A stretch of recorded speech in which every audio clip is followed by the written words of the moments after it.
Back in 1983, off the California coast, there was a storm that went 25 to 30 foot seas, and so we started heading in. And all of a sudden, we fell off a 30-footer, that fast, and we just slid right off. I looked up, and there was the next one, and it came right down on top of us. I was in the bow, it catapulted me into the sea, and I was just tumbled and tossed like a rag doll.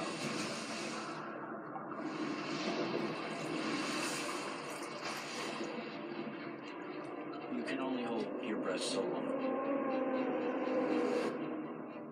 You reach a point of release where you just let go and you breathe in salt water. And it's quite a violent way to die.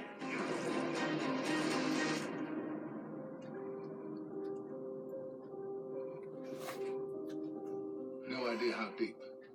I had totally lost my awareness of my body in the ocean at this point.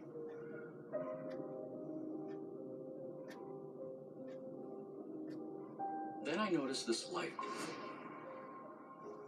It was millions upon millions of fragments of light.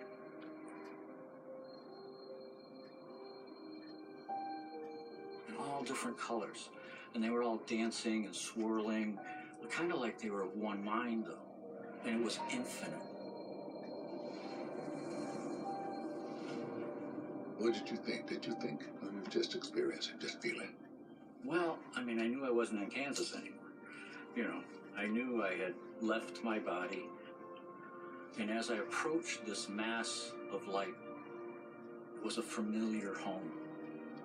And it was like a relationship that's so much deeper than any relationship I'd ever had here.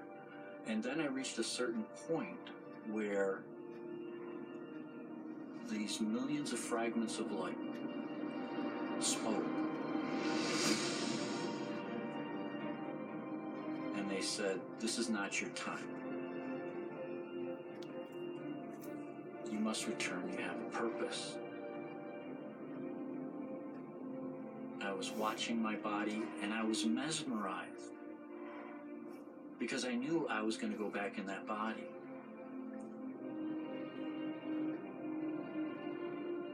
And as the next set of waves came, they pounded my body up against all this wreckage and pushed some of that salt water out of my lungs. And that's when I found myself back in my body.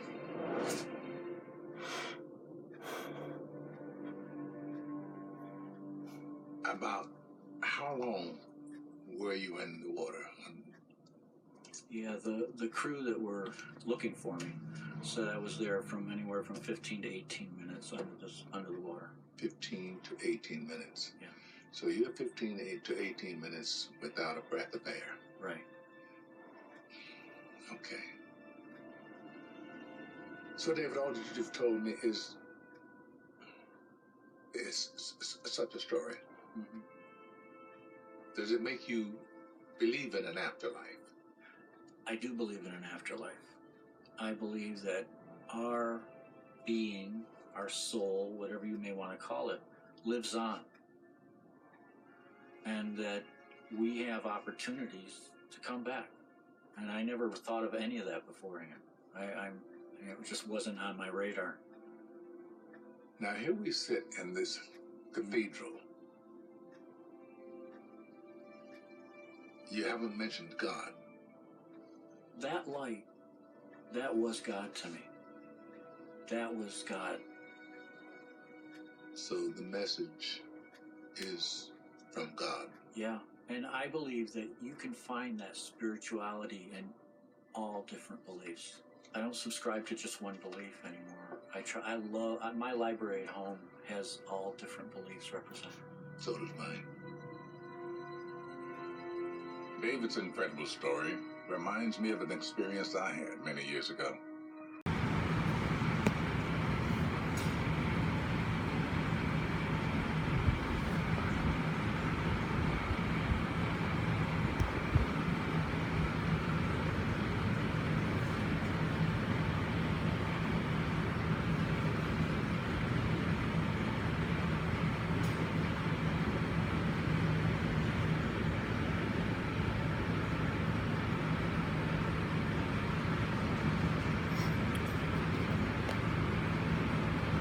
Evil is when good people do nothing.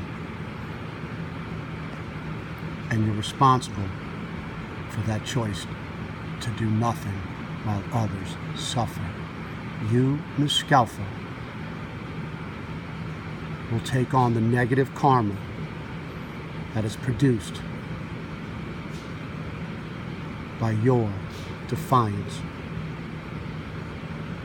of our Creator, Mother. Do you understand me, lady? You and your 3 children pay the worst, and anyone who sees this and doesn't persuade you to think differently, more humanely, less celebrity, and more mother. Mom, I wish you all the best, lady. Like I said, I never wanted to meet you in a million years.